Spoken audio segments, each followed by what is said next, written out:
student here with us today, Matt Service. And if you look at the program, you're going to see that Matt is quite remarkable in many ways. He was only 13 when he was inspired by a teacher at Milburn Middle School, Mary Vasquez, who happens to be on our board, who also went through the program, the Jewish Christian Studies program, and he created a Holocaust teaching program for teenagers. Matt's initiative is now the good fortune of thousands of students in New Jersey, as well as in the Philadelphia area, as he's done something as a Penn student. So Matt, thank you for being with us. And he's going to give a short presentation. And please, I know you're going to have questions. We will have time for Q&A after Matt is done. Thank you.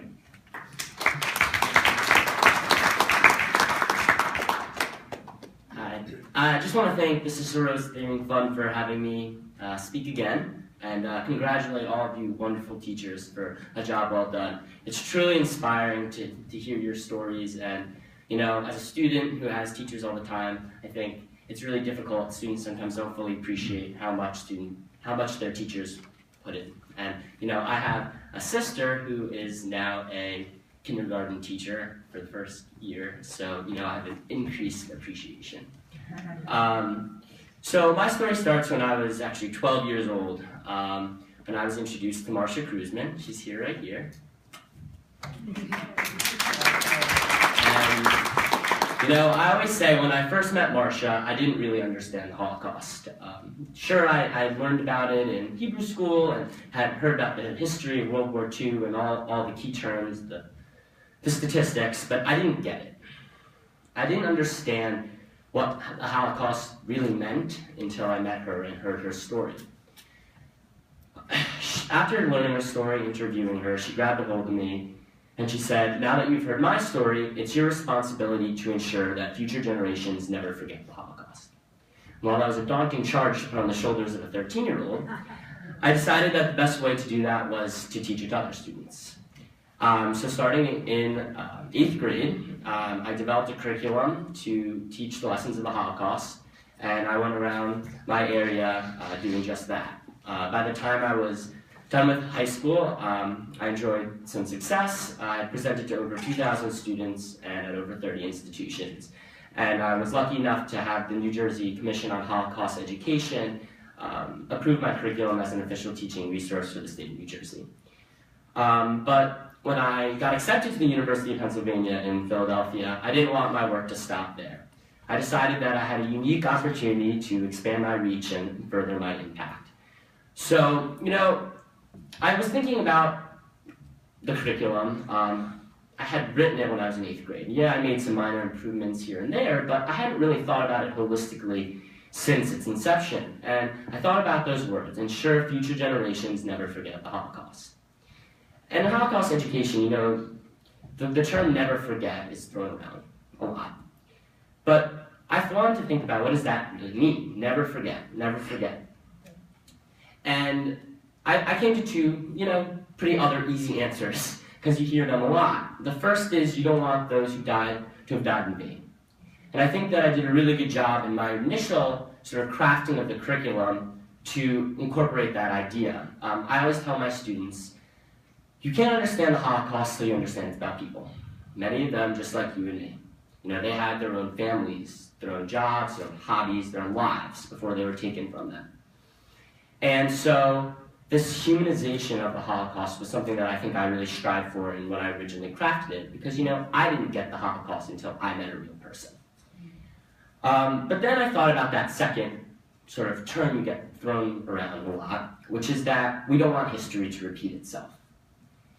Now, that one took a little more thought. So obviously, the question of why is pretty easy to answer, but the question of how. How do we prevent history from repeating itself? And so after a little more thought, I decided that the answer was right in front of me. It's something I say to my students every time I speak to them. The Holocaust happened because people allowed it to happen. Do you really think that one man could carry out the murder of 11.5 million people? The answer is obviously not. It took an entire society. And while not every single person in Europe at the time supported Hitler or supported the Nazi Party, or even knew what was going on, enough did, and did nothing about it. And that's why these people were murdered. And I use that word very carefully, murdered. they didn't just die. Some of them were below the age of 3, right? 2, 1, 0. They were killed, and they did nothing wrong. And so when I thought about that and had that sort of idea instilled, I decided that, that needed to be a centerpiece of my curriculum. So starting freshman year, I made a major revamping of the curriculum and called it now the Upstander Initiative. So I made it into, now it's a growing project. I recruited a bunch of Penn students to help me in tutoring these students. So I also decided that when it's one student or one person teaching 30 students, it's hard to make sure that every student connects. You can try to make sure they're paying attention and that they're listening, but it's really difficult. I think that all teachers here can appreciate that. So I decided that I had a unique opportunity being at a college campus to get other people involved. So if it was one person speaking to 4 or 5 students, you really can make sure they're paying attention and getting it. And so that's what I did. So I trained these 10 students, and now they come with me into the schools to teach. So now I think I can get a little bit more into the nuts and bolts of what the curriculum is. It's 4 sessions, each about an hour long, and each has a very unique goal. So the first session, again, is the history, the background, make sure that they know what's going on. My favorite story to tell is I was just in a school this last semester, and I'm starting out teaching my little group of 4 or 5 students, and I'm asked, I've been told prior that they had watched Schindler's List, and they learned about the Holocaust before. I was like, great, this is going to be easier than starting from nowhere. And I asked the question, so who's Adolf Hitler? One of the students raises his hand, great, can have some participation. He goes, is that the one who saved all the Jews? I was like, no, that's not right. And so we had to start from phase 1. And so I think it's just important I say that because you really don't know what their background information is. You don't know what they've paid attention, what they've picked up along the way. I always tell my tutors that, when teaching something like the Holocaust, more harm than good can be done. And so if it's not done correctly, it's a major problem. And so that was the first session. The second session, again, is aiming at that sort of key concept of humanizing the Holocaust, right? Putting a face and a picture and a person put together with all these facts. And so I took the diary entries of 5 different teenagers. 4 of them were killed, 1 of them survived. And they read those stories. And they're from different socioeconomic backgrounds, different countries, boys, girls, different ages, some secular, some religious. And the idea there is that, the only common denominator is that they're Jewish. And I even tell them I looked pretty extensively and had trouble finding a diary entry of someone who was non-Jewish that was killed, but that really they did nothing wrong. That the common denominator was that they were Jewish, right?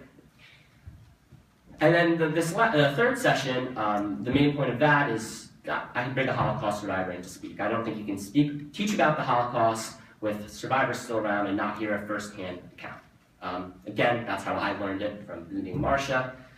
For those of you who don't know Marcia's story, she's a survivor of 5 concentration camps. All her family was killed. She endured a death march and unimaginable suffering.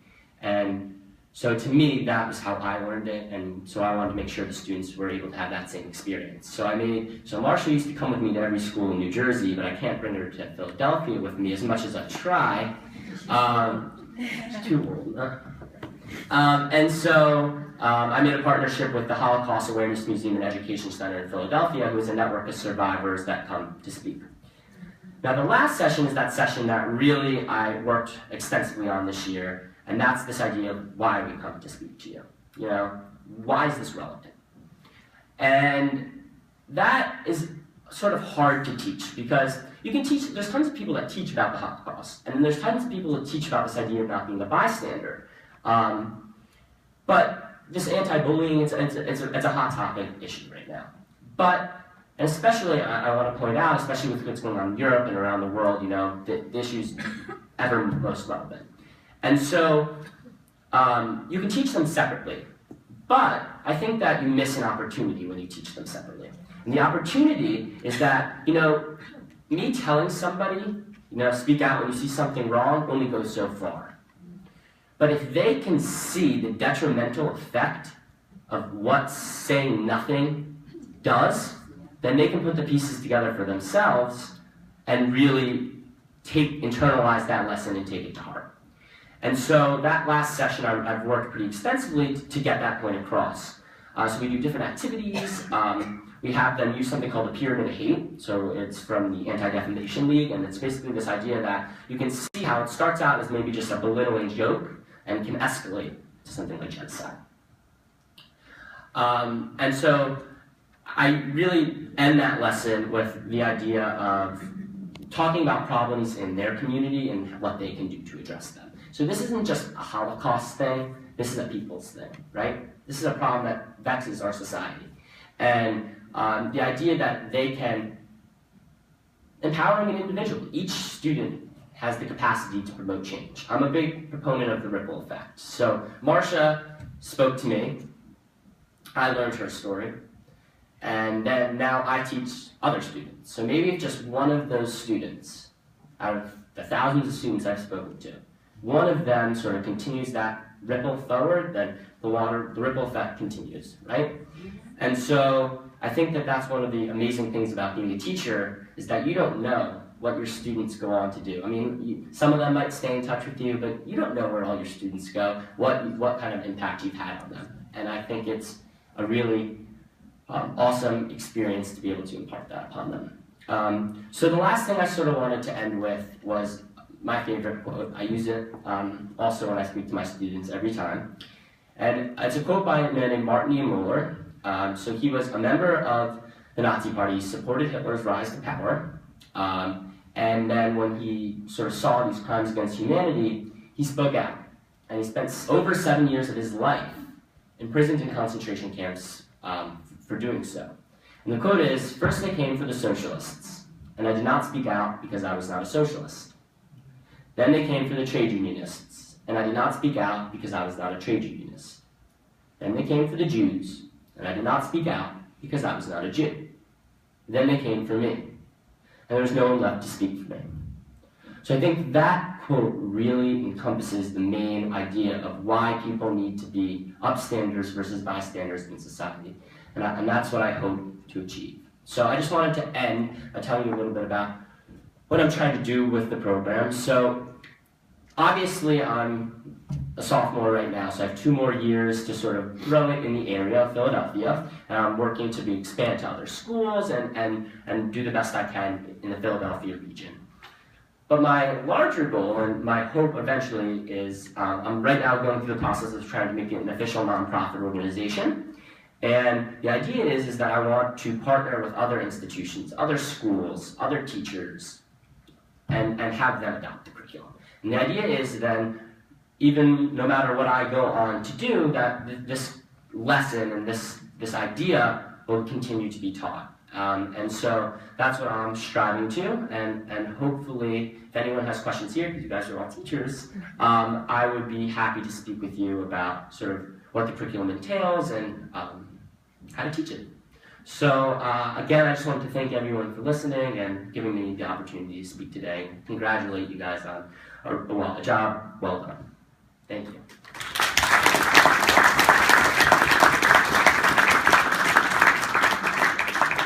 So if we have any questions, is that what we're doing now? I think we have some time. Anyone has any questions?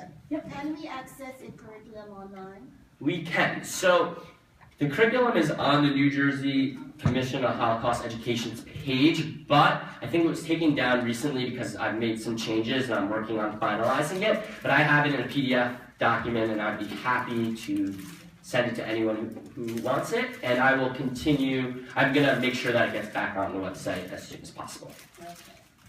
Yeah. How would you go about finding anyone that you would come and model lessons? So I'm in school right now, right? So I'm a full-time student, so I'm a little limited in the amount I can do. What I can do is, first of all, definitely can talk with you. I also am done with school in May, so I'll have a few weeks when I come back, so potentially we could work something out that way.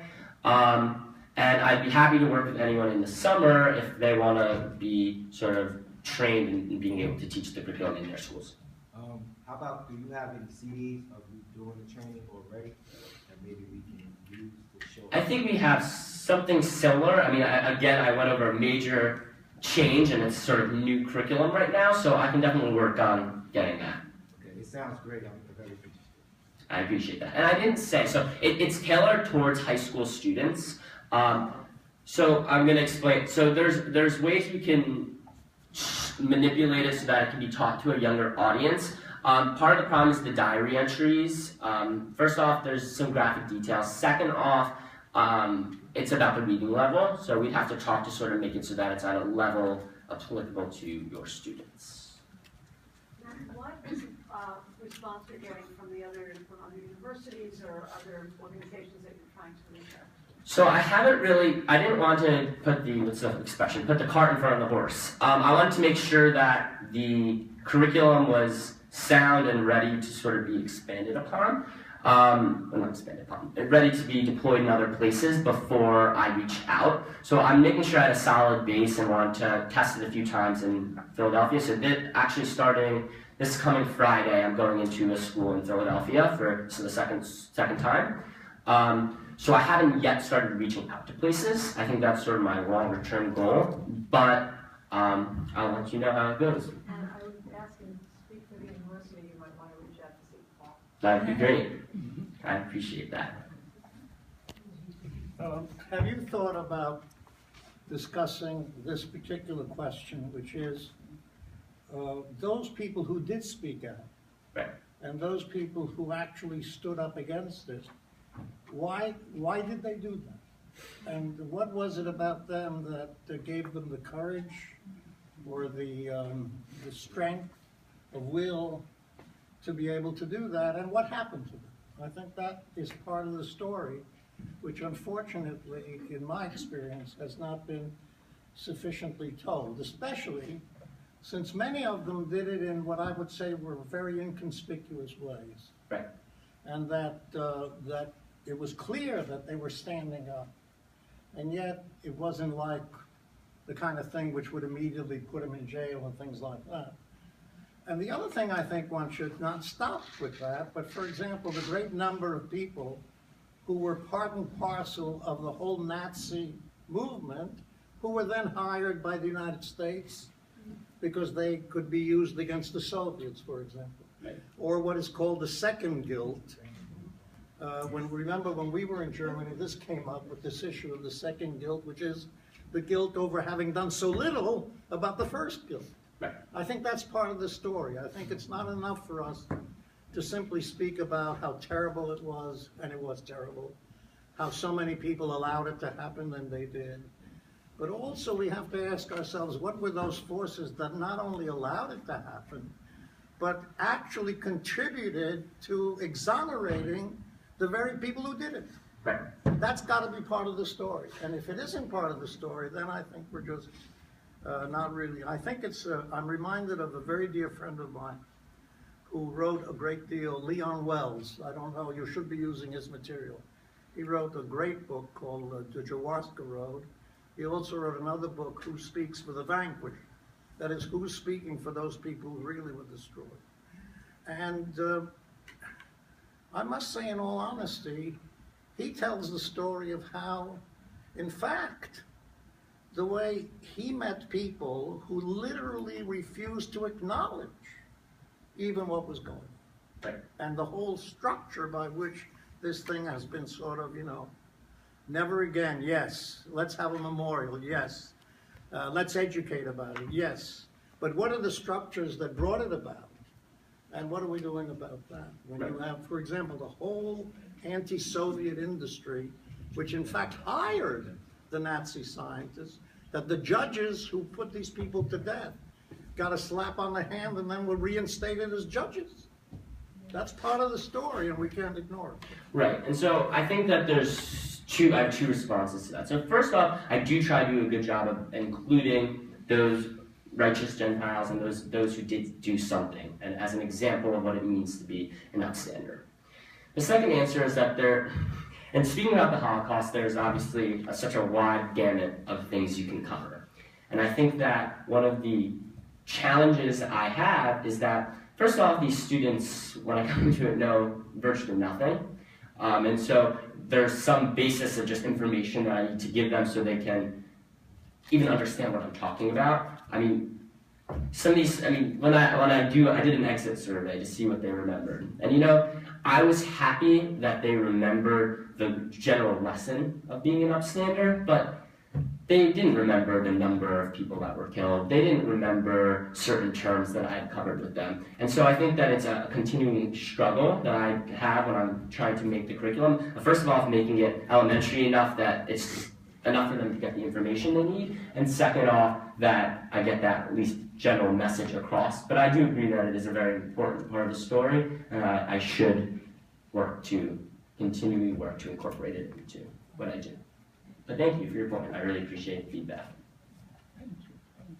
Yeah, I think one of the curricular challenges in the future is that in a very short period of time,